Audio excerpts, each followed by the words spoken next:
Sangareddy collector Valluri Kranti madam జిల్లాలో ఉన్న ఇంటింటికి తిరుగుకుంటా సర్వే చేస్తుందట. కలెక్టర్ మేడం కింద చాలా మంది ఆఫీసర్లే ఉంటారు. వాళ్ళ కింద కూడా ఇంకా చిన్న ఆఫీసర్లు ఉంటారు. వాళ్ళ కింద కూడా అంతకంటే చిన్న ఆఫీసర్లు ఉంటారు. వాళ్ళకు ఆర్డర్లు వేస్తే సర్వే చేసి కాయిదాలన్నీ తెచ్చి కలెక్టర్ మేడం టేబుల్ మీద పెడతారు. అటువంటిది మేడమే సర్వే చేసుడు ఏంది అంటారా? చూద్దాం పారి.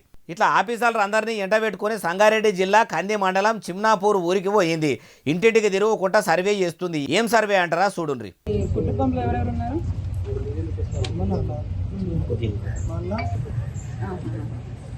ఇప్పుడు సర్వేలో రాపించారా మీ భార్య పిల్లలు?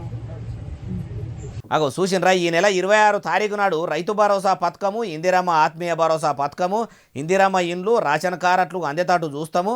అర్హులైన పబ్లిక్ ఎంతమంది ఉన్నారో వాళ్ళ వివరాలు తీసుకోవాలని ఆఫీసర్లకు మలి సర్కారు నడిపిస్తున్న ముఖ్యమంత్రి యనమల రేవంత్ సార్ చెప్పిండు కదా. 26 జనవరి ఎక్కువ దినాలు లేదు, మా అంటే వారం రోజులే ఉంది కాబట్టి అందుకే సంగారెడ్డి కలెక్టర్ క్రాంతి మేడం ఇట్లా ఊరూరుకు పోకుండా సర్వే సురువు చేసిందట. ప్రజాపాలన దరఖాస్తుల, కులగణన సర్వేల ఇందిరమ్మ ఇల్లు కావాలి, కూపన్ కార్డు కావాలి, మాకు భూమి లేదు ఇందిరమ్మ ఆత్మీయ భరోసా పథకం కింద వచ్చే పైకం ఇయ్యాలి, మాకు కొత్తగా భూమి వచ్చింది రైతు భరోసా పథకం పైకం కూడా రావాలని రాపించుకున్న వాళ్ళ అందరి ఇంటికి పోయి మరి వాళ్ళ పేపర్లన్నీ పరీక్ష బట్టి చూసి ప్రభుత్వ పథకాలకు అర్హులైతే వెంటనే వాళ్ళ పేర్లు ఎక్కిచ్చే పని పెట్టుకున్నదట. అమ్మా కలెక్టర్ మేడం, అన్నదాతలకు ఏడాది నుంచి రైతు భరోసా పథకం పడతలేదట. ఆ పథకం అమలు కాక చాలా మంది అవస్థలు పడుతురు. మలి సర్కారు 6 గ్యారెంటీలు అమలు చేస్తామని చెప్పుడే ఉన్నది కానీ పురాగా చేసింది లేదు.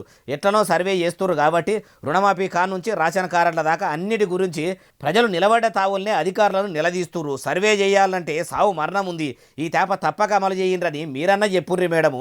కలెక్టర్ అయిన మీరు ప్రజల కష్టాలు చెప్తేనన్న ముఖ్యమంత్రి సారు ముంగట అన్ని పథకాలు బరబ్బర్ అమలు చేస్తాడేమో అంటారు ఈ ముచ్చటిన్నోళ్ళు.